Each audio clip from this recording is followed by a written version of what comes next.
On 2 weekends in 1952, July 19 and 20, and July 26 and 27, UFOs were tracked by radar and seen by numerous individuals over Washington, D.C. and its environs. People at Andrews Air Force Base and at Washington National Airport went outside and could actually see objects in the sky that matched positions of blips on the radar scopes. And the net result of it was, for a couple days there, UFOs seemed to have had their way over the skies of Washington. On the third day of the sightings, as operators tracked the mysterious signals, curiosity suddenly turned to panic. The objects were heading toward the prohibited airspace over the Capitol and the White House itself. The Pentagon ordered jets from an airbase in Delaware to intercept the intruders. Al Chop was the Air Force's civilian spokesman on UFO issues. He was called to the radar room at Washington National as the dramatic incident unfolded. We were observing about 4 or 5 known flights and about 12 to 14 UFOs. And we saw the flight coming in from Delaware. We could see them on the radar scope, and the moment they came on the scope, all the UFOs disappeared. The fighter planes patrolled the empty skies for some 20 minutes, but there was nothing to intercept. However, when the jets returned to base, the UFOs promptly reappeared on radar. And then when they came back, after the interceptors left, the fact that they immediately came back on the scope, I was very apprehensive. Again, jets were sent aloft. One pilot reported seeing the UFOs, which he described as blue and white lights. Then he reported that they were closing in. We could also see them on the radar scope, and we could see his return and the unknowns grouping around him. And he said, "They're all around me." And then he said later on, "What shall I do?" Well, what could we tell him? After a few minutes, the UFOs pulled back and then disappeared. The standoff was over. However, the extended episode had stunned the nation. That sighting has never been adequately explained. Because it happened in Washington, D.C., it alerted everybody right on up to the President of the United States and caused a national press conference by the Chief of Intelligence of the Air Force to try to calm everybody down. We have received and analyzed between 1,000 and 2,000 reports that have come to us from all kinds of sources. Of this great mass of reports, we have, as of date, come to only one firm conclusion, and that is that it does not contain any pattern of purpose or of consistency that we can relate with to any conceivable threat to the United States. General Sanford went on to explain that the sightings were merely an atmospheric anomaly, an inversion layer. Radar signals had bounced off this layer and picked up ground images of cars and buildings. Somehow, experienced radar operators at 3 different locations had misidentified them as UFOs. The press dutifully took down the story. They bought the explanations. It was still standard practice, and it was for many years, to accept whatever the government said about flying saucers, no matter how foolish it was when you looked at it carefully. The people at Washington National Airport and at Andrews were expert radar people and personnel. They'd been there for many, many years and could easily differentiate between ground clutter and true metallic objects. I mean, if they couldn't, they shouldn't have been radar operators. The senior radar air traffic controller at Washington National Airport, Harry Barnes, wrote his own account of the so-called Washington merry-go-round. He describes the objects as making right-angle turns, as hovering, as reversing their course and moving back upon their path. One radar tracked the objects as moving at approximately 7,000 miles per hour. He had never seen objects maneuver like this in his years of being over a radar scope. He didn't know what they were. There were a few others who did not believe the objects were simply a product of unusual weather conditions. At that time, I was convinced that these things were interplanetary machines of some kind, mainly because of what happened that night in the radar room at Washington National Airport. I'm convinced that those objects were real. We don't know what they are, and we don't know where they come from, but they are there. Of course, it's entirely possible that the military didn't really believe its own explanation of the UFOs. No fighters could catch up with these things, and they outmaneuvered the best that the military had to throw at them. Obviously, the people who were in charge of Air Force projects and Air Force intelligence at this time were not idiots. They were very, very smart people, as they are today.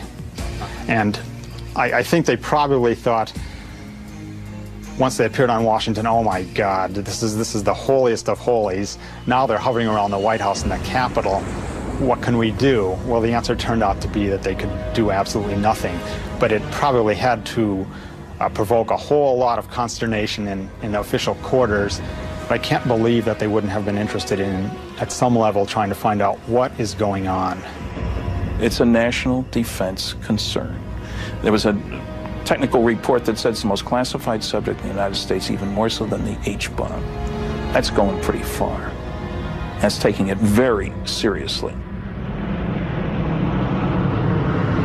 In the decades after the Washington National incident, aerial sightings were reported more frequently and all across the country. Some episodes were even recorded on tape. Dark 05, 327.1, 327.1. On March 25, 1995, 3 crew members on America West Flight 564 saw something unusual in the sky over Bovina, Texas. Cactus 564, go ahead. Yeah, off to our 3 o'clock. Get some strokes out there. Can you tell us what it is? Right now, I don't know what it is right now. It was 10:25 p.m. and the plane was cruising at 39,000 feet. The crew kept their eyes on a large object with flashing lights, visible below them. When they turned west, the object turned too. Here is the actual conversation between the flight's first officer and air traffic control. 564, could you take that object at all on your radar? Cactus 564, no I don't. And talking to the 3 or 4 guys around here, no one knows what that is. We've never heard about that. But nobody's painting it at all? Okay, Cactus 564, say again? There's nothing on the radars on the other centers at all on that particular area, that object that's up in the air? It's up in the air? Affirmative. No, no one knows anything about it. Eventually, the object moved in front of an active thundercloud. When lightning flashed, the crew got a better look. What's the altitude about? I don't know, probably right around 30,000 or so, and it's with a drill that starts going counterclockwise, and the length is unbelievable. The airline crew was seeing something that ground radar was not picking up. Air traffic controllers alerted Cannon Air Force Base in eastern New Mexico to check if military aircraft, or perhaps weather balloons, were known to be in the area. Cannon 21. Cannon, go ahead. Hey, do you guys know if there was anything like a tethered balloon or anything released that should be above tie band? No, we haven't heard nothing about it. Okay. Guy at 39,000 says he sees something at 30,000 that the length is unbelievable and it has a strobe on it. Uh-huh. This is not good. What does that mean? I don't know. It's a UFO or something. It's that Roswell crap again. The desert just outside Roswell, New Mexico, was the site of a mysterious aircraft crash in July of 1947. Some 50 years later, the name Roswell had become synonymous with UFOs. And like Roswell, the experience of Flight 564's crew is still unexplained. Though crew members stick to their story, they prefer to remain anonymous. There's a lot of confusion, a lot of hesitancy about even reporting something like this, even in FAA, even in military. They're going to think we're crazy. I don't want to be grounded. I'm risking something here. And a lot of airline pilots feel that way too. Why should I report this? I don't want to be under a medical microscope here. I'm not losing my mind. Airlines don't like to employ people who see strange things. If you have a reputation in your company or your Air Force squadron as being the guy who saw the UFO from your F-18, I'm not sure I want to fly wing with him, you see. It's a subtle thing. Again, it goes back to denial. It's easier just to deny it and to say, all right, he's an oddball. She just saw something that just couldn't be seen, so she's probably not as reliable as she should be. The fear of ridicule or retribution has kept many UFO eyewitnesses silent.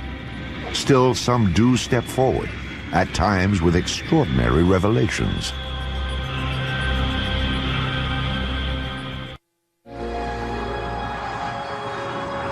Shag Harbor is a small fishing village on the east coast of Canada. It is a peaceful place where the locals focus on the sea, not the sky. But in 1967, a dramatic UFO incident upended Shag Harbor's quiet ways. It was October 4th, 1967, when two of the townspeople en route to their homes spotted something strange above the tree line. My friend and I were talking as I was driving, and all of a sudden my friend said, look at those lights in the sky. When we first seen them, they looked like they were stopped. Of course, we were driving in the car and we couldn't tell if they were stopped or if they were moving or what they were. And after we lost sight of it and we ran around the corner, we gained sight of it for a few more seconds, then we lost sight of it again. I know I was scared when I first got out of the car because I wasn't very long getting into the house, like to get my father and get him to come out and have a look at it. And I was kind of hoping that it would stay there long enough for him to see it, and it did. And I come home and I told my mother about it, and first question, of course, was you drinking? And I said, no, I don't think so. Smith and Kendrick weren't the only ones to see the strange lights. Many of the locals watched as they flickered off and on. Suddenly, the luminous object turned on its side and plummeted into the harbor waters. Eyewitnesses rushed to notify the Royal Canadian Mounted Police, or RCMP. The people who initially arrived on the scene, the civilians who were called in to aid the RCMP, concerns were for survivors. Most people saw this thing occur from a distance, and it was initially thought that perhaps it was an airplane crash. But what the eyewitnesses saw, or in this case what RCMP officers saw when they arrived on the scene, there were at least 3 officers on the shoreline that at least saw a pale yellow light moving on the water. They all felt that it was something quite unusual. The RCMP officers were not alone in observing the mysterious object. They were surrounded by a small gathering of spectators. And we all seen it, the police seen it, and everybody was, I guess, startled by it, and none of the people that were there had ever seen anything like it before. I know I hadn't. The witnesses stood and stared, mesmerized by the strange light on the water. Then, just as suddenly as it had appeared, the light vanished. A Coast Guard cutter was summoned, but local fishermen, already on board their vessels, headed for the spot where the light had last been seen. They were looking for survivors, but the only clue that anything had happened that night was a thick layer of an unknown substance. There was a great bubbly foam, and it was yellow, nothing I had ever seen before. You couldn't smell no odor or anything, and we went about probably 3 lengths of the boat, and we ran out of it. And we turned the boat around, and came back into it, and we ran out of it again.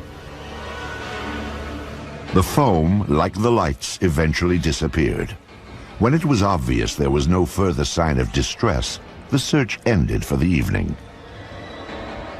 By the following morning, the RCMP had already made contact with nearby military bases. They were hoping to find a reasonable explanation for what they'd seen. There was none. This left the small town of Shag Harbor to become big news. It's a headline story throughout the North American press and beyond. And in that, it was said quite clearly, there were statements made by personnel at Canadian Forces headquarters in Ottawa saying that, yes, indeed, we are searching for the crash of what we believe to be an unidentified flying object. This is one of those rare cases where something indeed real has gone into the water, and it's not an aircraft and it's not space junk. This was an official statement. Canadian Armed Forces clearly stated that the object was officially a UFO.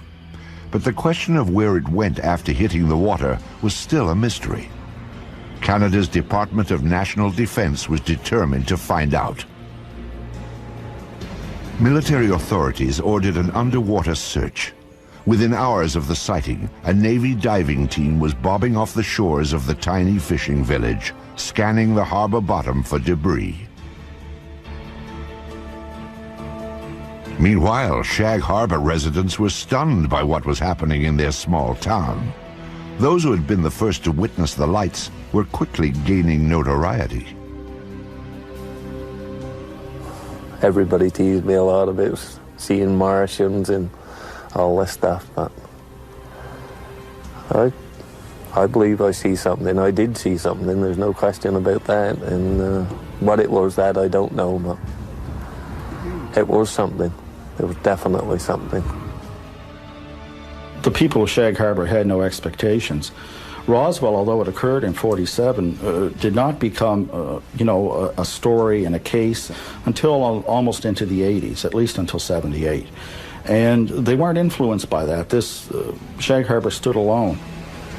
Nothing was found during the Navy's 3-day vigil. On the 8th of October, the search was canceled. Media interest began to wane, and life in Shag Harbor settled back to normal. But researchers now claim there is more to this incident than originally revealed. 26 years later, the case was re-examined and unofficial information began to emerge. The men from the original Navy diving team were the first to talk, and what a story they had to tell. These men are claiming that there was a second operation, and their story has been corroborated by other Armed Forces personnel, that this UFO did not stay in the Shag Harbor area, but got away under the water and went up the coast and came to rest near Government Point. Now, at Government Point, you have a secret base. In those days, it was an American base on Canadian soil. To have an unidentified craft of any type sitting very near this facility and on some of their detection equipment would be a matter of extreme concern. The Shelbourne military base at Government Point is now closed. But at the time of the sightings, it was a first line of defense against Soviet threats. Here, American forces monitored for submarine activity using a sensitive underwater grid. According to the unofficial story, an object triggered the detection device, and a flotilla of Navy vessels responded. From our best information, 6 to 7 ships camped over the object for about a week, keeping an eye on it. Divers went down on it. One diver in particular makes no bones about it that this thing was an unidentified flying object, and there were things on it. And as the men put it, there was still activity in these crafts. And they're absolutely certain that it was nothing from this earth, that it was a UFO. So this does go beyond the official record by quite a stretch. According to researchers, other eyewitnesses have come forward, making this story difficult to dismiss. So what evidence do we have of this happening? We have 3 to 4 people that tell us the story that this did happen. We've got the integrity of the witnesses, but that's, witnesses are, we don't have the smoking gun, that's for sure, but I think we probably have the gun, but we just don't have the bullets. The unofficial story may never have confirmation, but it most certainly is complete. There is a beginning, a middle, and according to investigators, a surprising end. One of the things I enjoy most about the story is its end, because I suppose you could say, ufologically speaking, it has a happy ending, unlike most of these stories. After these ships sat over this object for a week, the UFOs start moving again while still submerged under the water and move down the coast of Nova Scotia and out into the Gulf of Maine. Once in the Gulf of Maine, they surface and fly away. This was a genuine UFO event. And what does that mean? Yes, it was an unidentified flying object, but beyond that, it means that it's nothing conventional. There are certainly aspects of this that you cannot explain or explain away. There is another episode involving a top-secret base, but this time, a high-ranking officer did come forward and sound the alarm when UFOs penetrated secure military airspace. Weather balloons? Swamp gas? A flock of birds? The planet Venus? These are some of the UFO explanations proposed by the military over the years. Ironically, some of the most unusual UFO episodes have been reported by military personnel, perhaps because they are trained to carefully observe their surroundings. Or maybe there is something on military bases that is of interest to UFOs. Of all these troubling accounts, few compare with the experience of two of the world's most technologically advanced countries, the United States and Great Britain. This was Bentwaters Air Force Base, located 140 miles north of London. The Rendlesham Forest stands just outside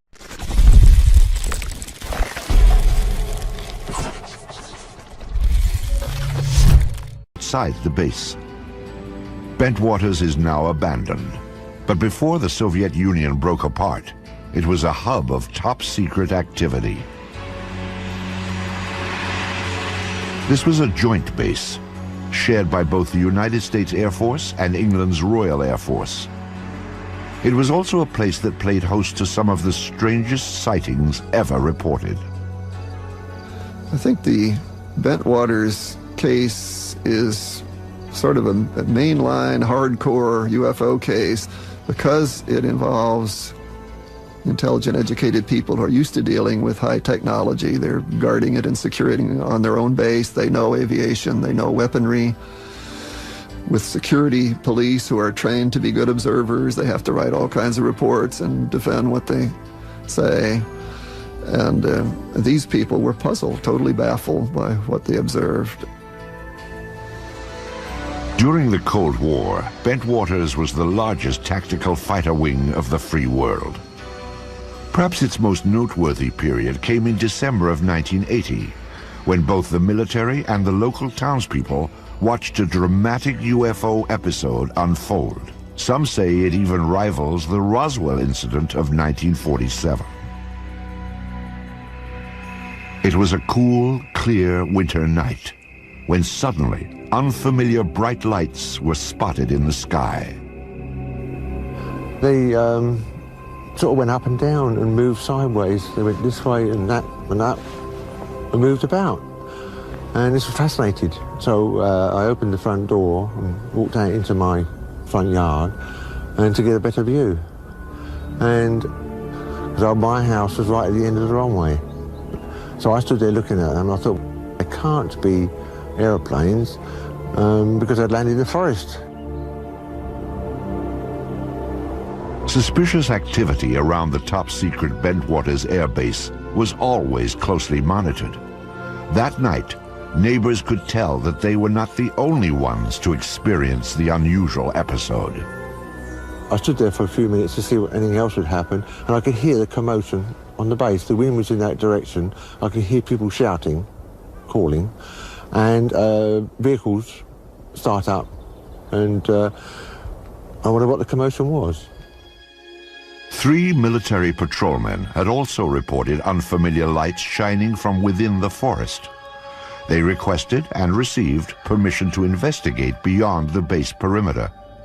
As required, the 3 military police officers filed a report about what they'd seen. I went in to collect the police blotters, the activity from the previous day and previous night, and the desk started laughing when I walked in. And I knew something interesting happened. And he told me by name the three individuals and said they were out in the woods chasing UFOs all night, and laughed as though he didn't believe it. The sighting became a hot topic on the base. Though it was a source of amusement at first, the incident was taken somewhat more seriously as the hours ticked by. There was concern in the powers to be, so to speak, on the base, not so much from the incident that occurred, but the ramifications and the distraction, I guess is the best way to put it. Because a lot of those security policemen were guarding some very, very important materials and had a very, very responsible job. In order to get the base back to normal, the military brass dispatched a team of their own police to investigate. They hoped to find a reasonable explanation for the strange lights. But what they found only heightened concerns. The next day, several of the police went out to the area and did find indentations on the ground, and they called the British PCs, the British police, who came out and wrote it off as hens nesting and rabbits burrowing. The interesting thing is there were three depressions which were equal distance apart, and they were all the same diameter, and the ground had been depressed the same depth. Quite interesting. But the story did not end there. 2 nights later, the object returned. An American military team responded, setting out towards the forest. This time, investigators brought a Geiger counter to check for radiation, plus cameras and a tape recorder. Here is the actual recording of Colonel Halt as he encountered the mysterious object near Bentwaters Air Base. Oh, I saw a yellow tinge in it too. Weird. It appears to be maybe moving a little bit this way. Yes, it's better than it has been. So, it's coming this way. It is definitely coming this way. The two pieces of it are shooting off. There is no doubt about it. This is weird. To the left. Suddenly the object, the red object, started dripping like molten metal, just like coming out of a crucible. It dripped for, I would say, several minutes and suddenly exploded. There was no sound, just a poof, and broke into multiple white objects, and they all disappeared. Well, we were very puzzled at that time. We really didn't know what to think. In the forest, the military squad detected some unusually high radiation levels. However, they found no other evidence to explain the situation. Then, the team observed a stunning display of lights in the northern sky. The dazzling lights proved to be a mere prelude to the stunning object that appeared in the southern sky. Suddenly, the object to the south approached at very high speed, stopped, I would say, a quarter, half mile above us, I can't really tell for sure, and sent down some type of a beam that fell right at our feet. It wasn't like an ordinary light that fans out. This came down straight like a laser beam. Illuminated the ground, a small circle, weighed 10, 12 inches in diameter, probably for about, I'd say, 10 seconds. Well, I was very concerned then. Are we getting a signal? Are we getting a warning? Or was this some type of a weapon that hadn't gotten us yet? Just as suddenly as it appeared, it clicked, disappeared. 3 hours later, the UFOs were gone, but mass confusion had taken their place. We were sure nobody would believe this, and I say we were all thinking, wow, how are we going to cover this up? You know, what are we going to tell people? We can't tell the British. We can't go back and tell our bosses. They'll think we've all been out here in the woods drinking or something, which wasn't true, but there was great concern. At the risk of ruining his reputation, Colonel Halt reported the incident to a superior officer the next day. He then turned in his audio cassette from the night before. After a staff meeting, the officer asked Colonel Halt to discuss the matter with the British liaison. The liaison was out of town, so Halt wrote a memo. I wrote a memo which has become somewhat public, I guess, and kind of cleaned it up a little bit and abbreviated what happened. Later in the night, a red, sun-like light was seen through the trees. It moved about and pulsed. At one point, it appeared to throw off glowing particles, and then broke into 5 separate white objects, and they disappeared. I expected a phone call or somebody to drop around to see me real soon. Nothing happened, and nothing happened. You know, days turned into weeks, and I kept asking, well, you know, is there any interest? And finally, it just became a non-issue. Bentwater's commanders were content to let the matter drop, or so it seemed. But subsequent events would suggest that both the British and the American military regarded the incident at Bentwaters with the utmost gravity.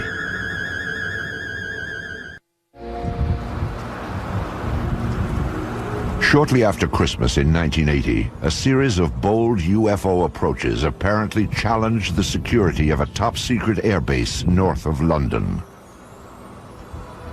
Lieutenant Colonel Charles Halt, Deputy Base Commander of the Joint American-British Outpost, was among the eyewitnesses. However, his reports to other Bentwaters officers elicited no response. Still, there is evidence that the incident was not ignored. Indeed, far from it.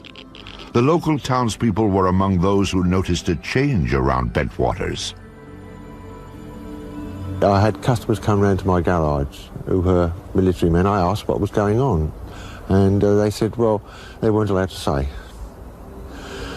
And I had one or two officer customers, and I asked them, and they weren't allowed to say either. I don't know why. British UFO researchers Dot Street and Brenda Butler attempted to interview eyewitnesses, but were barred from the base. They didn't say it was a UFO. They said something had happened in the forest. And when we came down and we actually tried to interview people, we were just stopped. A breakthrough came for the UFO investigators when military personnel began to reveal a bizarre story that included more than just the sighting. They claimed an alien craft controlled by extraterrestrials landed in Rendlesham Forest and made contact with American officers. These curious reports have been ignored or denied by government and military officials. Despite this dismissive reaction, some say that the armed forces were keenly interested in the events at Bentwaters. People did investigate. They did it from an arm's length. I was never formally debriefed, and I can't, to this day, can't believe that. I do believe some people crept around the base, so to speak. I do believe there were multiple agencies with a great deal of interest that probed discreetly. I can't explain. I've had people indirectly approach me trying to pry information out and find out what was going on. Military officials offered only conventional explanations for the extraordinary reports. Among them, that a satellite had fragmented as it re-entered the Earth's atmosphere. I can't rule out that a satellite didn't fall, or a portion of a satellite didn't fall in that area, but how would one account for the object moving through the trees? And the objects in the sky, they did not fall down. They stayed in the sky and moved about in sharp angular patterns, and there were 3 of them. And indeed, it does seem that some space debris did come through at around about the time concerned. But it should be remembered, of course, that the Bentwaters incident occurred over a series of nights. Another explanation for the sighting was refraction of the beam sent out by a nearby lighthouse. Clearly, something extremely unusual happened. The skeptical explanation that it was the lighthouse light reflecting strangely through the woods doesn't make any sense, because why hadn't they encountered that problem before or since? If it's this lighthouse, the atmospheric conditions would have been such that at some other point it would have happened, but it never did. So you have something going on there that is inexplicable in the mundane. You've got very credible people who are charged with guarding a facility who cannot explain it, and if these people are incompetent, we'd better get them out of there. But none of the military personnel said to be involved were removed from the base. And publicly, it seemed both American and British officials were not anxious to pursue the matter any further. The corporate view of the British Ministry of Defence about the Bentwaters case is simply that the case was looked at the time and was not judged to be of any defence significance. Well, I've not seen that borne out by any analysis. It certainly seems to be an example of bureaucracy gone mad if you have something like this happen and people blandly say it's of no defence significance. Years later, the official position concerning the Bentwaters incident was revisited. This time it was brought before Parliament by no less than a former British Chief of Defence, Lord Hill Norton. Either the Americans, and indeed the deputy base commander, were hallucinating, or they believed that something had landed there, and they had taken photographs and records of it. In either event, it must be of interest to the defense of the United Kingdom. Despite such pronouncements, the military kept quiet about the incident at Bentwaters. Oh, there's no doubt in my mind it was some type of a cover-up. And I think there were some misleading stories put out. Somebody didn't want the general public to be aware of what had happened. Some 2 decades later, all physical evidence supposedly gathered during the incident is missing. No photographs have been found, although 3 separate search teams took pictures. And the military has no comment about the Geiger counter's high radiation readings in Rendlesham Forest. Perhaps the incident at Bentwaters Air Base in December of 1980 will never be fully explained. However, those who were directly involved have reached their own conclusions. I think something totally out of the ordinary happened, something that we don't have an explanation for, and I'd certainly like to have one. Have we been visited? Perhaps. There certainly was some type of intelligent control over what we saw. I don't think there were little green men on board or whatever, and I really can't explain it. I'm firmly convinced there was some type of intelligent control. The baffling episode at Bentwaters is but one on a long list of sightings that seem to merit an in-depth and impartial investigation. Some of the most credible of these reports point to UFO penetration of sensitive defense installations. But there is one place on Earth where military authorities are said to have actually examined alien spacecraft: the forbidden American airbase known as Area 51. The peculiar events at Roswell in July of 1947 seem to have established a pattern for government handling of the UFO issue in the United States. The more officials denied the existence of UFOs, the more it appeared they had something to hide. In the 50s, there was the belief that the U.S. Air Force had proof of some sort that these were alien spaceships and was covering it up to prevent panic. That, in fact, the government not only knows about flying saucers, but is in cahoots with the aliens, that there is a technology exchange going on. In the years immediately after Roswell, the Army Air Force designed and tested a number of saucer-like craft, but none appeared to be of alien origin, nor were they especially flight-worthy. However, in recent decades, suspicion that the government was test-flying captured alien spacecraft has begun to surface again. Attention focused on an ancient dry lake bed deep in the desert of Nevada, at the heart of the Nellis Air Force Range. It is a top-secret test site known as Area 51. There's a new body of folklore growing up around UFOs, and this is associated with Area 51, which is part of the Nevada test site. And the story is that flying saucer technology is being tested and flown in extraordinarily advanced aircraft that are being developed there. There doesn't seem to be any question that there are extraordinarily advanced aircraft being test flown there, and this has been going on for some years. Area 51 was the development site used for the F-117 stealth fighter. U.S.-operated MiGs have flown from that area. These are extraordinary vehicles, and if you had seen, say, an F-117 in flight before it had been publicized, you would not have known what to make of it. It would have been a UFO in a very real sense, an unidentified flying object. The stealth fighter is truly an incredible aircraft which few could even dream of in the 1970s. To observers near Area 51 at that time, it would have appeared surprisingly alien. and worthy itself of a flying saucer report.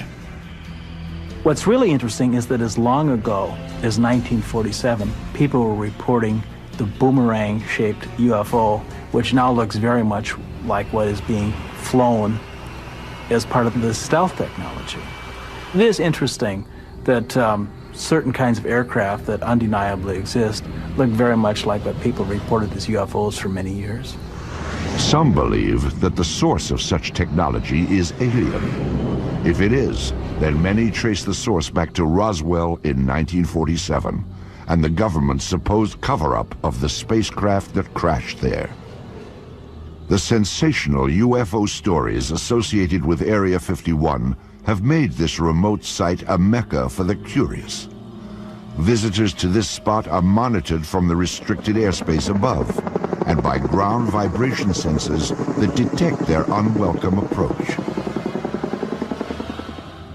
The surrounding mountaintops hold still other devices that scan for any movement below. Once they are alerted, private security forces move in to discourage the curious from getting closer. For those who defy these measures, trying for a glimpse inside, there is one last chilling warning. Deadly force will be used if you come any closer. Persistent rumors about alien technology prompted the investigative arm of Congress to reopen the Roswell case in 1994. The General Accounting Office, or GAO, searched for all records related to the events of 1947 and then issued a report on their findings. The General Accounting Office report is brief, like most of their reports, and it simply describes what they did to try to discover what happened at Roswell, which was contact the usual suspects, the CIA, the FBI, the National Security Agency, and so forth, and ask if they had information on Roswell, and ask to see certain records there. But essentially, they couldn't find any documents on